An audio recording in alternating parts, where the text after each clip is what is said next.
With only 7 days until the last Grand Prix of the year, instead of the usual 14, Adelaide became a very busy place. But we're never gonna survive unless we get a little crazy.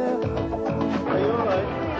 Okay, you got a signature. Hey. First in was Nigel Mansell. After surviving the airport crash, it was off to the golf course, where he found time for a few words of wisdom about the championship cliffhanger. People forget that, you go through your whole career to get to this point in time where, this one race this weekend can make and break. The first championship, hopefully, or it might be ever your last championship. The rest of the circus busied themselves with settling back into their Australian home for the penultimate time before the race moves to Melbourne. Whatever we need, whatever we want, it's here. I mean, we don't have to say, can we have it? They say, would you like it? So I think this is an incredibly hard act to follow. It's going to be very difficult next year to say goodbye. Damon Hill spent a couple of days on the Gold Coast before flying to Adelaide, but the rest didn't seem to improve relations with his own team. He says they don't pay him anywhere near enough. I'm 1 point off of the World Championship lead with the one race to go. I reckon I'm a lot better than my contract says I am. The battle between Hill and Michael Schumacher has raged on and off the track this year. Coming into today's final race, no love has been lost. In Formula One it's very difficult to be friends, but we understand each other, and I think he understands me now as well. So I think we're coming along together good. Bernie Eccleston was heckled and jeered by protesters at Melbourne's Albert Park. Escaping to Adelaide, the Formula One Supremo was quizzed on why the event was being taken east and blamed everyone but himself. I suppose the people of Adelaide, if they know the facts, if they'd have read the newspapers for 3 or 4 years of the last races, I heard what the press said, there shouldn't be a Grand Prix, cost too much money, it should be taken away. I suppose they shouldn't be angry, really. They should be angry with the press. No Formula Ones on the first day, but plenty for fans to watch and plenty for mechanics to fix. Into the wall, Paul Stokel. When the big boys did hit the track, it was Benetton versus Williams, youth versus experience.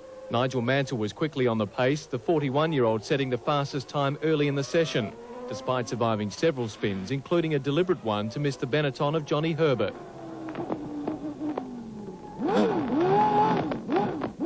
Damon Hill waited for a break in the traffic. When it came, he was soon in the top 3, but ended up more than half a second off the pace. His teammate, though, was the one to watch, chasing Michael Schumacher's provisional pole. It was his by less than 200ths of a second, and the German needed something special. The impact happened at around 160 kilometres an hour, yet Schumacher emerged unscathed, later criticising the entrance to the centre chicane. The Formula One drivers weren't the only ones having a tough day. Supercar driver Rob Jones spending a night in hospital after this tumbling routine. Amazingly, he only sprained his back and wrist. Yesterday, Damon Hill was desperate to improve his time, but in morning practice, he continued to look ill at ease on the greasy circuit. He would have been hoping for dry conditions in the afternoon. Again, though, he was to be disappointed.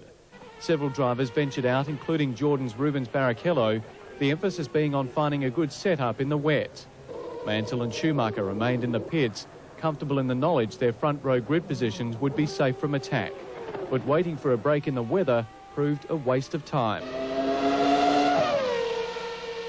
In what looked like a repeat of race day in 1989 and 91, puddles littered the Adelaide streets, the Benetton clearly looking more stable than the Williams in the treacherous conditions. Schumacher gained an important psychological edge, taking the fastest time.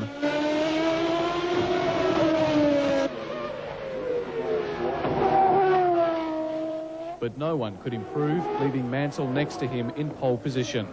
Any thought the Englishman might try to block the Benetton in today's race were dismissed.